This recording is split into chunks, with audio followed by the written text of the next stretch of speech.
Je suis Dieudonné Tetsé, le promoteur et directeur général du groupe Panes. Je dis groupe parce qu'on a plusieurs entreprises dans Panes et on est installé dans plusieurs pays.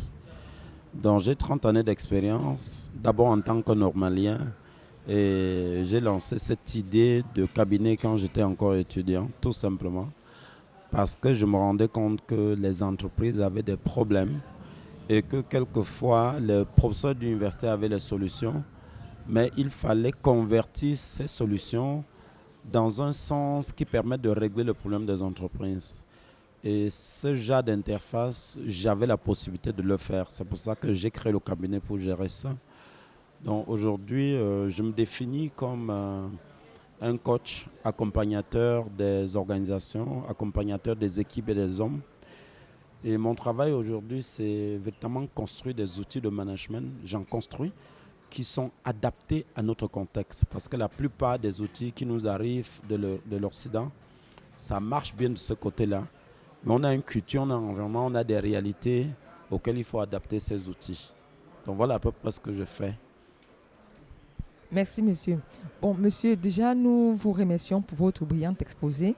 Le cabinet GPM est un jeune cabinet. Vu votre expérience magnifique, quel est le conseil que vous faites de nos cabinets afin que nous puissions conquérir les entreprises et performer? Ok. Je pense que la première chose la plus importante, c'est déjà la foi en ce que vous ce que vous faites et l'endurance. Parce que l'entrée est souvent très difficile. Ça va vous prendre du temps pour marquer des petits points. Mais chaque petit point que vous marquez, veillez à ce que la qualité soit vraiment au rendez-vous et que vous laissez une empreinte auprès de l'entreprise. Comme ça, progressivement, les entreprises vont croire en vous.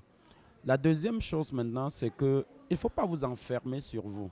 Moi, je suis venu chez vous en sachant que vous avez un cabinet. J'aurais pu avoir un raisonnement de je ne veux pas aller accompagner un compétiteur qui demain va me gagner des marchés. Mais si on me donne tous les marchés du Cameroun, je ne veux pas non plus les réaliser seul. Par contre, ce qui serait intéressant, c'est qu'au-delà de la conférence, que vous rapprochez de moi et qu'on regarde des choses qu'on peut faire ensemble. Parce que voilà ma dynamique aujourd'hui.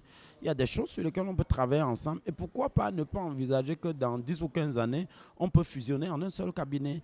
Parce que les Pricewaterhouse et autres, c'est plusieurs cabinets qui ont fusionné. Or, au Cameroun, on a une façon de raisonner qui consiste à dire, si je suis dans quelque part, ceux qui peuvent être mes confrères, c'est mes ennemis. Vous voyez ce que je veux dire? Donc, le troisième élément maintenant, vraiment, c'est l'innovation et l'amélioration continue. Les entreprises ont des problèmes chaque jour et cherchent des solutions. Souvent, elles ne savent même pas que les solutions existent quelque part. Et quand bien même vous avez des solutions, elles n'y croient pas. Donc, l'innovation, c'est quoi? C'est créer 10 solutions en étant convaincu qu'on ne peut vendre qu'une seule. On dépense peut-être de l'argent, on dépense de l'énergie, mais si une seule peut vous permettre d'avancer et sauver 3, 4, 5, 5 entreprises, vous aurez fait du bon travail. Donc voilà les quelques conseils. Le reste, ça reste des secrets que je ne vais pas dire devant un micro. Hein? Merci, monsieur. Et nous vous souhaitons une bonne fin de journée. Merci. Merci, monsieur.